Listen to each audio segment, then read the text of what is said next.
இல்லை ரோஹித் ஃபேன்ஸ், நீங்கள் எதுக்கும் ரெடியாக இருங்கடே. ஏன்னா ஆஸ்திரேலியாவுக்கு எதிரான பார்டர் கவாஸ்கர் டெஸ்ட் சீரீஸில் லாஸ்ட் மேட்சோட ரோஹித் சர்மா ரிட்டையர் ஆக போகிறது அன்அஃபிஷியலாக ஒரு செய்தி.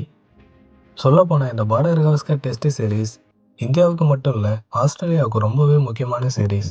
இதில் யார் வின் பண்ணுறாங்களோ அவங்க தான் வேர்ல்டு டெஸ்ட் சாம்பியன்ஷிப் ஃபைனல்ஸ் போக முடியும். இப்படி ஒரு முக்கியமான மேட்ச்சில் ரோஹித் சர்மா லூஸ் ஷாட்ஸ் ஆடி விக்கெட் ஆகிறாரு. ரோஹித் மட்டும் இல்லை, ரிஷப் பண்ட் அண்ட் விராட் கோலிக்கும் இதே கதை தான். அப்புறம் வீக்கான ஃபீல்டிங் பிளேஸ்மெண்ட். முக்கியமாக பாக்ஸிங் டே டெஸ்ட்டில் 4th டே இந்தியா கம்ப்ளீட்டாக டாமினேட் பண்ணாங்க. ஆஸ்திரேலியாவோட லீட் ரன்ஸ் 250க்குள்ளே கண்ட்ரோல் பண்ணியிருக்கலாம். ஆனால் ஆஸ்திரேலியாவோட டெய்லண்டர்ஸ் கடைசி 2-3 விக்கெட்டு 70 to 80 ரன்ஸ் ஸ்கோர் பண்ணாங்க. லீட் ரன்ஸும் 300க்கு மேலே போயிருச்சு.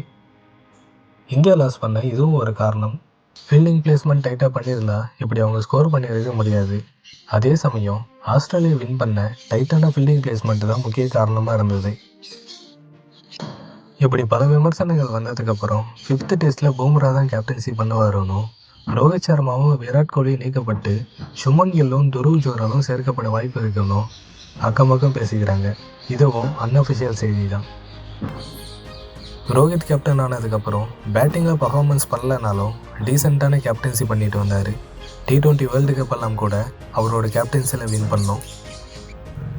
ஆனால் இப்போ அவரோட கேப்டன்சிலையும் நிறைய தடுமாற்றம் இருக்க காரணத்தால் ரோஹித் சர்மா ரிட்டையர் ஆக போகிறாரு. இதை பற்றி ஆல்ரெடி BCCI கிட்ட அவர் பேசிட்டாரு. பார்டர் கவாஸ்கர் சீரீஸோட லாஸ்ட் மேட்ச் தான் அவரோட கடைசி இன்டர்நேஷ்னல் மேட்சாக இருக்கும்ன்ட்டு நிறைய சீனியர் பிளேயர்ஸும் கமெண்டேட்டர்ஸும் சொல்லிகிட்டு இருக்காங்க. இதெல்லாம் வச்சு பார்க்கும்போது நான் முதல்ல சொன்னது தான், இல்லை ரோஹித் ஃபேன்ஸ், நீங்கள் எதுக்கும் ரெடியாக இருங்களே.